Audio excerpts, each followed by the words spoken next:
The real estate agent's email arrived at 3 a.m. Mrs. Walker, there seems to be some confusion.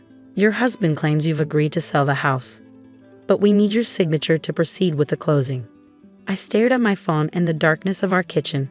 Our beautiful kitchen with its hand-painted tiles and herb garden window that I designed myself. Mark thought I was asleep upstairs, unaware of his late-night scheming. But I've been tracking his betrayal for months. My name is Rebecca Walker, and my husband of 15 years was about to learn a painful lesson about underestimating me. The signs started appearing 6 months ago. Small things at first. Mark working later than usual, mysterious charges on our credit card, hushed phone calls that ended abruptly when I entered the room. Then came the changes in his behavior. The man who once bragged about my cooking suddenly found fault with every meal. My choice of clothes became frumpy, my interests boring. I might have blamed it on a midlife crisis if I hadn't found the receipt. A $12,000 charge at Cartier, dated 3 days after he told me we needed to tighten our belts and cancel our anniversary trip. The receipt was for a bracelet, definitely not for me. That discovery led me down a rabbit hole of investigation. Bank statements showing large cash withdrawals, hotel charges in cities where he supposedly had business meetings, and most recently, emails to real estate agents about selling our home, all from his private account that he didn't know I could access. Becky, Mark's voice floated down from upstairs. You coming back to bed? Just getting some water, I called back, keeping my voice steady. Be right up. I closed my laptop quietly, my mind racing. This house wasn't just any property, it was my dream home, the one I'd spent 3 years renovating while working as an interior designer. Every room reflected my vision, my creativity. And now Mark was trying to sell it from under me to fund his affair with a woman young enough to be our daughter. But what he didn't know was that I'd been 2 steps ahead of him for months. The next morning, I watched Mark leave for work, briefcase in hand, kissing me goodbye like nothing was wrong. As soon as his car disappeared around the corner, I called my lawyer, Sarah. He's making his move, I said as soon as she answered. Got an email from the real estate agent last night. Perfect, Sarah replied, and I could hear her shuffling papers. Everything's in place on our end. Are you sure you want to wait? We could confront him now. I thought about the evidence I gathered, screenshots of his messages to his girlfriend Jessica, a 23-year-old yoga instructor. Records of the money he'd been siphoning from our accounts, the fake business trips that were actually romantic getaways. But timing was everything. No, I said firmly. Let him think he's winning. I want to see his face when he realizes what's really happening. After hanging up, I walked through our house, running my hand along the walls I carefully painted, remembering the countless hours spent making each room perfect. Mark had laughed at my attention to detail back then, calling me obsessive. Now I understood. He'd never appreciated any of it. My phone buzzed with a text from my best friend, Lauren. Just saw Mark at that new bistro downtown. He's not alone. I asked her to send a photo, even though I knew what I'd see.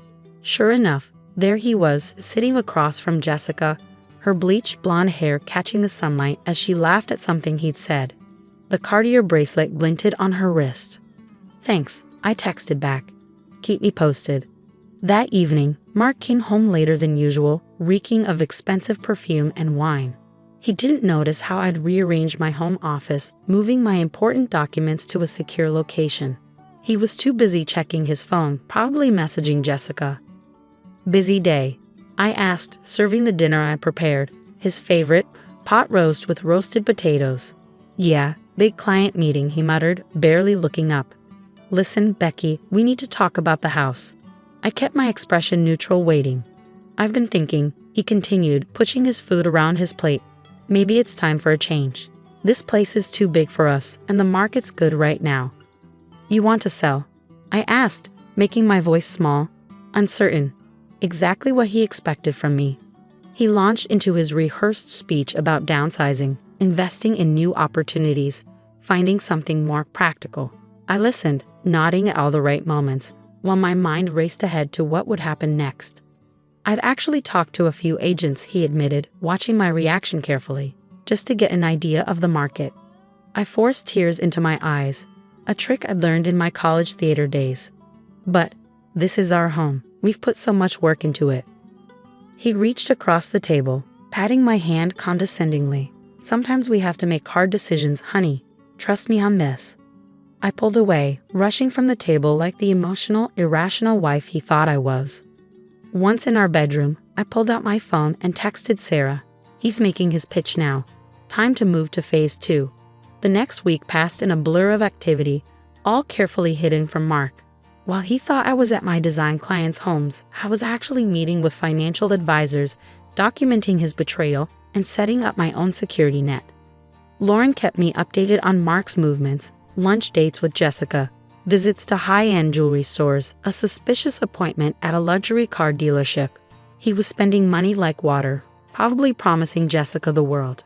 Then came the email I'd been waiting for. Mark had found a buyer for our house. A cash offer, well above market value. He forwarded me the details with a note. This is a great opportunity, honey. We need to move fast. I showed the email to Sarah, who smiled grimly. He really thinks he'll just sign everything over without checking the details. He's never thought I was capable of understanding complex financial matters. I replied, thinking of all the times he dismissed my questions about our investments. That's about to change. That night, Mark was particularly attentive, bringing home my favorite wine and suggesting we eat on the patio. I knew what was coming: the hard sell, the manipulation, the carefully crafted arguments designed to make me agree to sell our home. The buyers need an answer by Friday, he said, refilling my wine glass. They're offering cash, Becky. We'd be foolish to pass this up. I took a sip of wine, studying his face in the fading light. The face I'd woken up to for 15 years now looked different to me. Harder, colder, with lies etched into every smile. You're right, I said softly. We would be foolish. His eyes lit up with triumph, not noticing the steel beneath my words. I'll have the papers drawn up tomorrow. We just need your signature, and… No, I cut him off, my voice firm. We would be foolish to pass up this opportunity to expose exactly what you've been doing. The color drained from his face. What are you talking about? I pulled out my phone, pulling up the folder of evidence I'd labeled Mark's secret life. Should we start with the Cartier bracelet you bought Jessica? Or maybe the hotel receipts? Oh, I know. Let's talk about the money you've been moving to your private account, thinking I wouldn't notice. He stood up so quickly his chair toppled backward. You've been spying on me? No, Mark. I've been protecting myself. Did you really think I'd just stand by while you sold our home to fund your midlife crisis?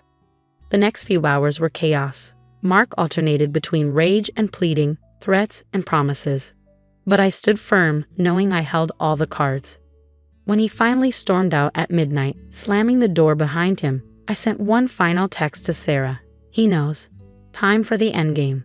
The next morning, I woke up to 37 missed calls from Mark and a string of increasingly desperate texts. You're making a huge mistake. We can talk about this. Don't do anything stupid, Becky. The buyers won't wait forever. I smiled, making my morning coffee in the kitchen I'd fought so hard to design. Mark had always underestimated me, treating me like a decorative housewife whose only skill was making things look pretty. He'd forgotten that successful interior design required more than just an eye for color. It required business acumen, attention to detail, and most importantly, the ability to read people. My phone rang again. Mark's number. This time I answered. The buyers pulled out, he said without preamble. Thanks to your little tantrum, we just lost the best offer we'll ever get. No, Mark, I replied calmly. You lost the best thing you ever had. The house was just the last straw. He started to respond, but I cut him off. Check your email. I listened to his sharp intake of breath as he opened the message from my lawyer, the one detailing every transaction he'd made with our joint funds over the past year, every hotel booking, every gift to Jessica. And most importantly, the legal documentation showing that I'd secured an injunction preventing any sale of our house without explicit court approval. You can't do this, he sputtered. I already have. Oh, and Mark, Jessica called me this morning. The silence on the other end was deafening. She was quite surprised to learn you're still married. Apparently, you told her we've been divorced for 2 years, and that's why you couldn't introduce her to any of your friends or family. This was the moment I'd been waiting for, when Mark realized just how thoroughly I'd dismantled his plans. What he didn't know was that I'd met with Jessica myself 2 days ago. showing her proof of Mark's lies and manipulations. She's young, Mark, but she's not stupid, I continued. When I showed her the records of how you've been spending our retirement savings on her, she was horrified. Did you really think she'd want to be part of destroying someone's life? The sound of something shattering came through the phone. Mark's legendary temper making an appearance. You've ruined everything, he shouted. No, you did that yourself. I just made sure I wouldn't go down with you. After hanging up, I walked through our house.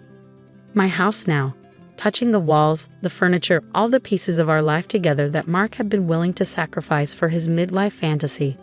Lauren came over that afternoon, bringing wine and sympathy. How are you holding up? I poured us each a glass, settling into my favorite window seat. Better than I expected. You know what the funny thing is? A year ago, this would have destroyed me. What changed? I thought about it, remembering the moment I found that Cartier receipt. I realized I was worth more than what Mark thought of me. The moment I stopped trying to save our marriage and started protecting myself, everything became clearer. My phone buzzed, an email from Sarah with an update on the divorce proceedings. Mark's attempts to hide assets had backfired spectacularly, triggering a forensic audit of all his accounts. The judge was not amused by his financial manipulations. Ms. Walker, Sarah wrote, given the evidence of financial misconduct, we're in a strong position to secure not just the house, but a significant portion of all marital assets. Would you like to proceed? I typed back a simple yes. The next few weeks were a whirlwind of legal proceedings and revelations. Mark's carefully constructed world unraveled piece by piece. His company launched an investigation into his expense accounts, finding years of questionable charges. Jessica, hurt and angry at his deception, provided her own evidence of his lies. Through it all, I maintained my design business, even landing a major contract to renovate a historic hotel. The client had specifically requested me after seeing our house featured in a design magazine. The same house Mark had tried to sell behind my back. One evening, as I reviewed renovation plans in my home office, the doorbell rang.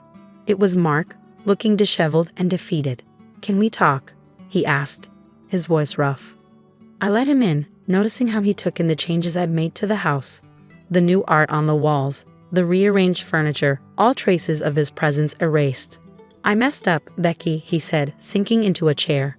Jessica's gone, the company suspended me pending their investigation, and my lawyer says I'll be lucky if I don't face criminal charges for the financial stuff. What did you expect, Mark?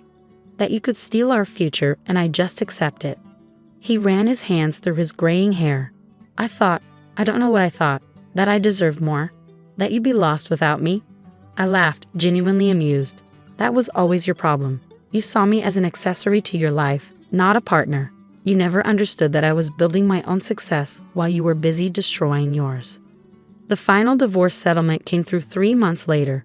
I kept the house, my business, and most of our assets. Mark's financial misconduct had cost him dearly, both in the settlement and in his career. Jessica, to her credit, had turned her life around. She'd returned the bracelet and other gifts, using the money to start her own yoga studio. She even hired me to design the space. I'm sorry, she'd said during our first design meeting. I never meant to hurt anyone. I really thought he was divorced. We both learned some hard lessons, I replied. The important thing is what we do afterward. A year after that night in the kitchen when I'd received the real estate agent's email, I stood in my garden, hosting a celebration. My design business had expanded, adding 3 new designers and a commercial division. The historic hotel renovation had won awards, leading to more high-profile projects. Lauren raised her glass in a toast to new beginnings. As my friends and colleagues cheered, I looked around at the home I'd fought to keep, the business I'd built, and the life I'd reclaimed. My phone buzzed, a text from Mark's sister. He's living in a small apartment now, working an entry-level job.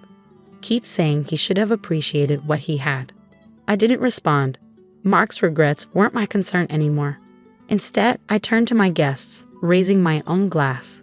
To knowing your worth, I said, and never letting anyone make you forget it. Later that night, after everyone had left, I sat in my garden, listening to the fountain I'd installed where Mark's prize grill used to be. The stars were bright above, the air fragrant with jasmine I planted last spring.